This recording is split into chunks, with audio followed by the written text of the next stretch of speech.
Bem-vindos a mais um Comportare, bem-vinda de volta a Maria Carlotto, que não pôde participar do programa anterior. Então vamos resumir o episódio de Inês de Castro, de Os Lusíadas, a obra referencial de literatura de língua portuguesa e obra referencial do Luís Vaz de Camões, que dá nome também ao principal prêmio da literatura de língua portuguesa, cuja edição de 2024 contou com júri, como de costume, africano, brasileiro e português, e eu tive a honra de presidir esse júri. Quero dizer, então, que, resumindo o episódio da Inês de Castro, ela é amante de Dom Pedro o Cru, assim chamado por redução de Dom Pedro o Cruel. Ele é filho de Dom Afonso IV, rei de Portugal. E, como era no costume epocal, ela, sendo amante de Dom Pedro, o príncipe herdeiro, ela tem com ele 4 filhos. Dom Pedro viaja para o exterior e, como Inês é de Castela e descende, tem entre seus ancestrais a alta aristocracia de Castela, os conselheiros de Dom Afonso IV acham que ela, tendo filhos com Dom Pedro, ela é uma ameaça ao poder em Portugal. Então, convencem o rei Dom Afonso IV a decapitá-la e ele a condena à morte por decapitação. Dom Pedro volta, isso Camões não conta em detalhes, e se vinga dos assassinos de Inês. Daí passam-se, isso é na primeira metade do século XIV, que foi um século muito movimentado, é o século do nome da rosa, é o século da casa da mãe Joana, que a rainha Joana de Nápoles baixou esse decreto para regularizar os bordéis de Nápoles. Então, é um século muito movimentado. E quando ele volta, ele faz a vingança, mas quem vai tratar da vingança é um escritor contemporâneo brasileiro, falecido há poucos anos, que é o Heriberto Helder, que escreve o conto Teorema. Neste conto, os assassinos de Inês de Castro são executados e o coração de um deles é tirado pelas costas em praça pública, diante da estátua de Sá Bandeira, que é uma referência na política portuguesa. Maria Carlotto, vamos agora aos seus comentários iniciais, sua intervenção sobre a Inês de Castro, uma vez que na semana passada você não pôde comparecer. Olá, professor, meu querido mestre. Olá a todos vocês que nos acompanham no Comportare. Semana passada, infelizmente, não estive bem, acabei tendo que me ausentar, mas depois eu vi que o senhor se desdobrou muito bem, aquele que já tem aí as manhas das gravações, do conteúdo. Fiquei boquiaberta ouvindo o professor falando sobre a Inês de Castro, falando sobre as heranças, as belas heranças das bibliotecas. Feliz daquele, rico aquele que herda uma biblioteca, e não apenas ela, mas também o prazer de ler. E falando de Inês, voltando à minha ausência, digamos que Inês é morta, a minha ausência já se foi, estou aqui, fiquei muito contente, muito feliz com o carinho que eu recebi. E eu não sei se eu posso chamar de romântica a vingança do amor, do homem que teve ali a sua amada cruelmente decapitada, arrancou-se do seu peito a mulher que era a amante, né, mas era a mãe dos seus filhos. E a vingança foi sangrenta. Para aqueles que tiverem curiosidade, até uma indicação nossa aqui, o professor falou do conto, né, do Heriberto, que chama Teorema. É um conto pequeno, 2 laudas, mas é muito interessante a narrativa, mas é também assustadora. A crueldade que ele retrata é tamanha aonde Dom Pedro mandou arrancar o coração dos assassinos da sua amada, um pela frente, outro pelas costas. E dizem que ele estava em um banquete e o sangue respinga nele enquanto ele está ali se alimentando. A frieza era tamanha que a vingança tornou-se sangrenta, né? É isso, professor? Sim, foi uma vingança terrível e tem um versículo bíblico muito famoso que diz que a vingança é proibida, porque diz o Senhor, minha é a vingança. A civilização, ao longo dos séculos, e você que é do direito sabe muito melhor do que eu isto, eu sempre tenho assim, não tenho nenhuma dificuldade de reconhecer o mérito de quem é melhor numa área que eu não domino a área do direito, a não ser a origem de algumas palavras, como no meu livro 1001 Palavras do Direito. Mas o que convém aqui dizer a propósito do episódio da Inês de Castro é que essa vingança só se torna possível porque nós não temos ainda os 3 poderes constituídos. Então, nós não temos o executivo, o legislativo e o judiciário. Nós vivemos no tempo de Inês, que é a primeira metade do século XIV, os tempos absolutistas. Então, é o rei que determina a pena de morte para Inês de Castro. E quando este rei, Dom Afonso IV, morre e assume o filho, porque também não há eleição, as monarquias, a sucessão nas monarquias se dá por herança, por transmissão, por árvore genealógica, pelo herdeiro, pelo parente que está ali na linha de sucessão, Dom Pedro assume como rei de Portugal e a primeira providência é punir os assassinos de sua amada, que é a mãe de seus 4 filhos, que era a mãe de seus filhos. E daí ele faz uma coisa que se tornou lendária e não há comprovação histórica disso que eu vou dizer agora. Ele manda retirar o cadáver da Inês de Castro, põe no trono e faz percorrer as aldeias de Portugal para as cerimônias de beijamão. No caso, beijamão da mulher cadáver, da esposa cadáver. Tem aí um filme muito interessante chamado A Noiva Cadáver, que é muito bom, aliás, muito imaginoso. E o que eu queria destacar aqui, Maria Carlotto, e trazer como um acréscimo para nossos espectadores, é o papel do cronista, porque nós temos esta história de Inês de Castro transmitida de geração em geração. Veja, ela se deu na primeira metade do século XIV, anos 1300 e poucos. A Inês é executada aos 35 anos de idade.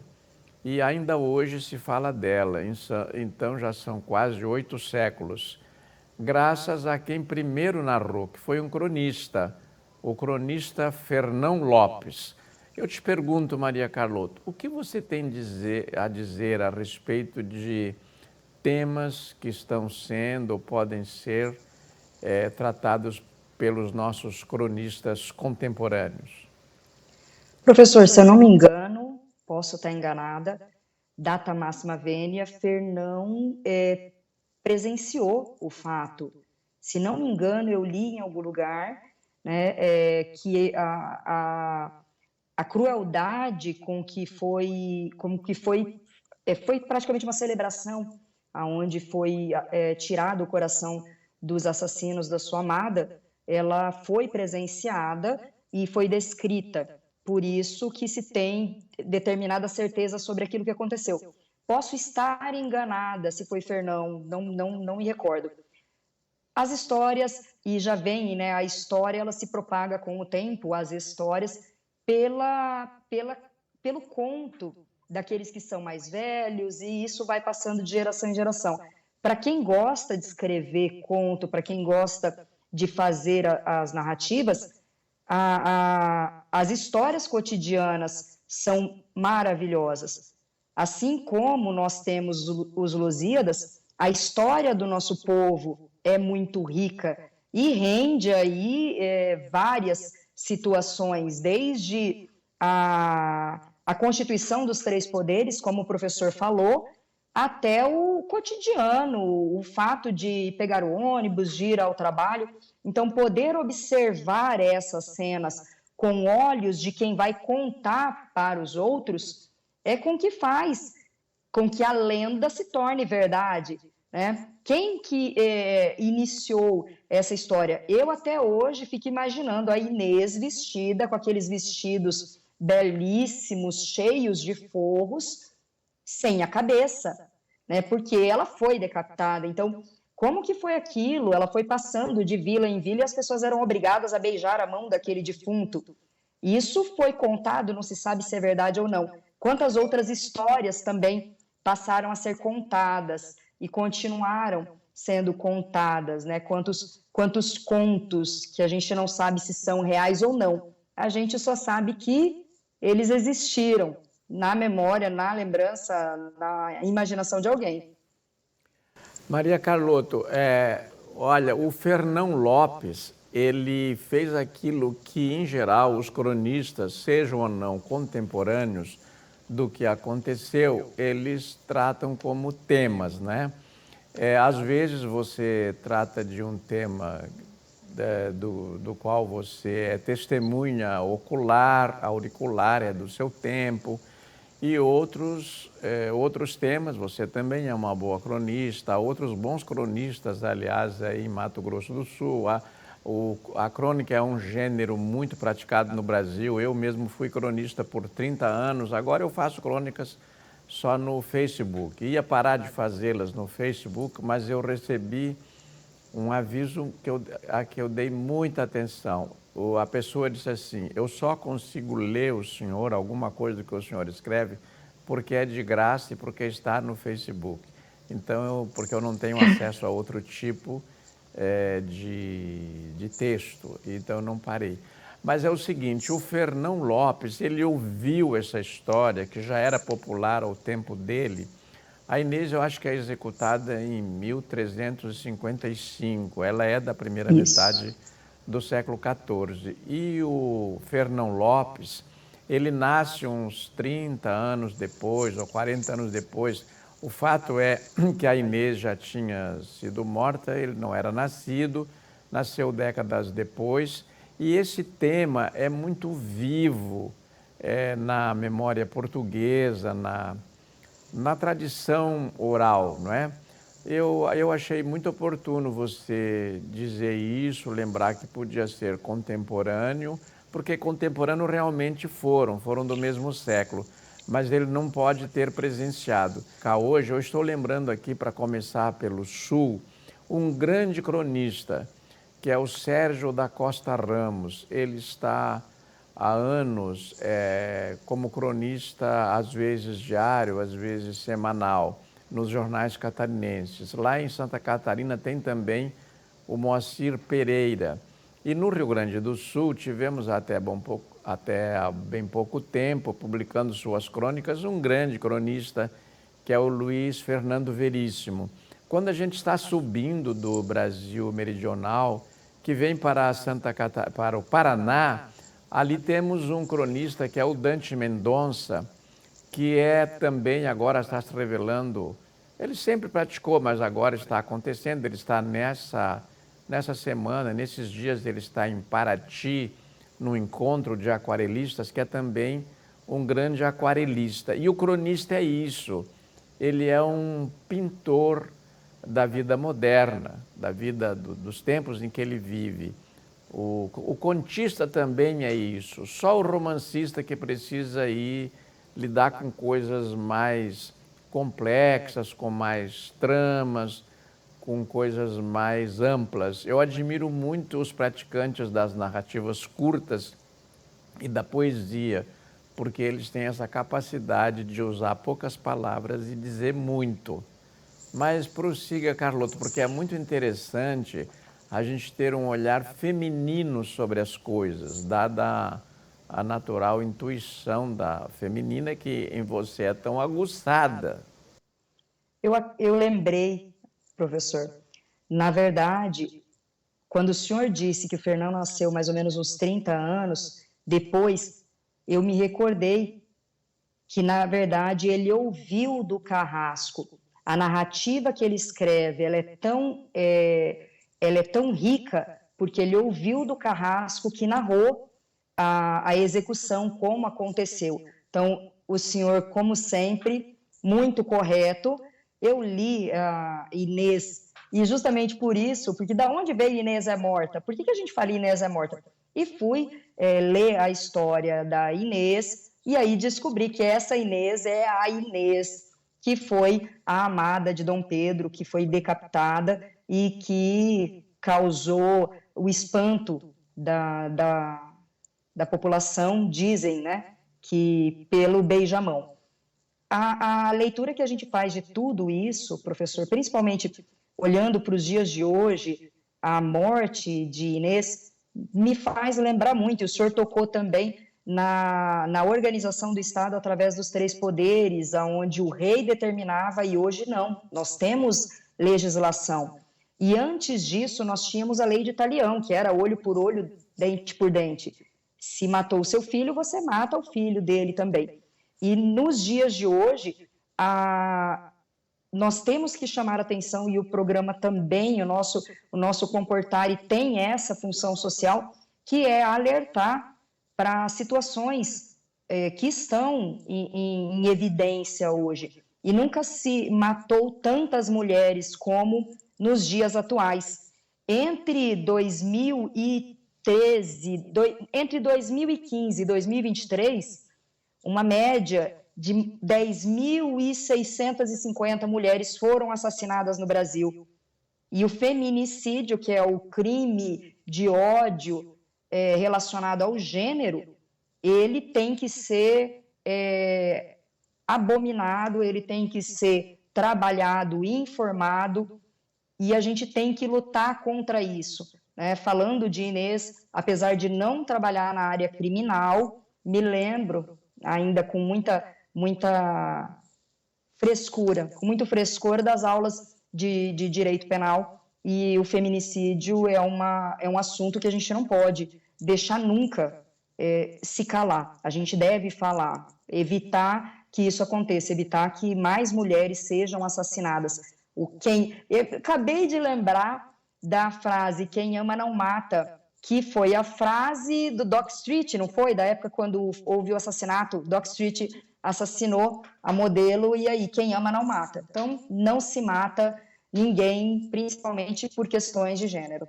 Sim, foi muito importante essa sua intervenção, como sempre, mas hoje de modo especial, porque a mulher é vítima, não é, desses costumeiros crimes que foram caracterizados agora para melhor punição como feminicídio, quando a vítima é a mulher num ambiente assim. Eu queria, Carlotto, a gente está caminhando para o final do programa.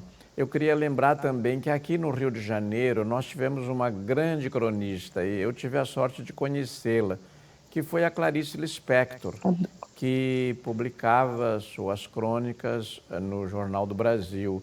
E aí uma outra grande cronista, a Marina Colasanti, que é casada com Afonso Romano de Santana. Na época, era ela quem tinha que arrumar os textos da Clarice Lispector. Pouca gente sabe disso, porque a Clarice escrevia de uma maneira toda desarrumada, às vezes sobre o joelho, numa caligrafia feita nas coxas mesmo, então tinha que arrumar esse texto.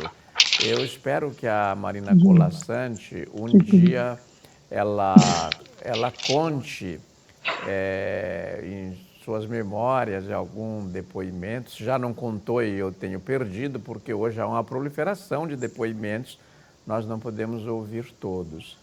E depois nós temos alguns cronistas muito bons também aí, seus vizinhos, né, no Mato Grosso do Sul. Passando por São Paulo, tivemos durante muito tempo a coluna diária do Lourenço de Aféria. Aqui no Rio nós tínhamos o Carlos Heitor Coni, que entretanto publicava na Folha de São Paulo durante muito tempo, publicou na revista Manchete. Vamos acrescentar mais alguns nomes para a gente ir encerrando o programa, Maria Carlota. Professor, eu parei no Veríssimo e parei na Clarice Lispector aqui. O pensamento foi longe, o pensamento foi muito longe. O senhor falando da desorganização do autor, eu também tenho esse hábito de escrever. O computador ajuda bastante, né? Porque você recorta, cola, mas ainda uso muito o papel e a caneta. Me faz sentir a escrita. E temos escritores maravilhosos, mas continuando aquilo que o senhor estava falando no nosso programa anterior, é muito importante que com a quantidade, a oferta de textos e livros que a gente tem hoje, a facilidade de ter acesso a tudo isso, é muito importante que se fique atento às fontes, de onde vem essa informação. Tudo está muito contaminado. Então, a proliferação de posicionamentos e de falsas informações, o que a gente chama de fake news, né? As falsas informações sempre existiram, mas hoje elas se propagam de forma muito mais rápida e o estrago é, por vezes, fatal. Então, tomar cuidado com a fonte de onde você tira esse texto, verificar a realidade daquilo que aconteceu é importante. Até mesmo nós que somos mais experientes acabamos escorregando às vezes. Então, tomar muito cuidado com isso. Maria Carlotto, tem algumas pessoas que ainda não vieram para o proscênio, como se a gente imaginasse que o mundo, a vida, fosse um teatro. Como disse aquele escritor numa frase famosa, o mundo é um teatro. Vens, vês e vais. Eu queria lembrar que tem um escritor de Mato Grosso do Sul que forma, assim, uma espécie de par, que isso existe com uma certa frequência na literatura brasileira. Você é casado com Max Nantes, que também é um bom escritor, tem talento. Aí perto de você tem a Delasneve Daspet, que é casada com Nelson Vieira. E o Nelson Vieira tem uma crônica, ele não é poeta, ele é cronista, ele tem uma crônica chamada As Mariposas, eu acho que esse é o título. Em todo caso, o tema é As Mariposas ao Redor da Luz, e eu ainda não pude editá-lo, mas gostaria de editar. E tem assim, existem vários escritores, Brasil afora, não é o caso de a gente citar nomes, porque a gente sempre vai ficar limitado àqueles nomes que a gente conhece. E no Brasil há tantos escritores que quando a gente cita alguns, a gente acaba depois, ao ver o próprio programa, vendo assim, puxa, podia ter citado este, aquela outra. Mas uma coisa é certa, de minha parte, para ir encerrando a minha participação aqui e dar a palavra para você encerrar. A crônica no Brasil é um gênero tão importante, tão bem praticado, que o Brasil é o único país do mundo que tem certidão de nascimento. E essa certidão de nascimento do Brasil foi feita por um cronista, que fez essa sua primeira crônica na forma de uma carta enviada ao rei de Portugal, a um rei que depois só foi haver um outro rei com o nome dele muitos séculos depois, que é o rei Dom Manuel, por isso não era chamado de Dom Manuel I. O Pero Vaz de Caminha, ao registrar aquela primeira vinda que é ao Brasil, ele, pelos portugueses, a primeira vinda admitida, porque na verdade a América foi descoberta várias vezes.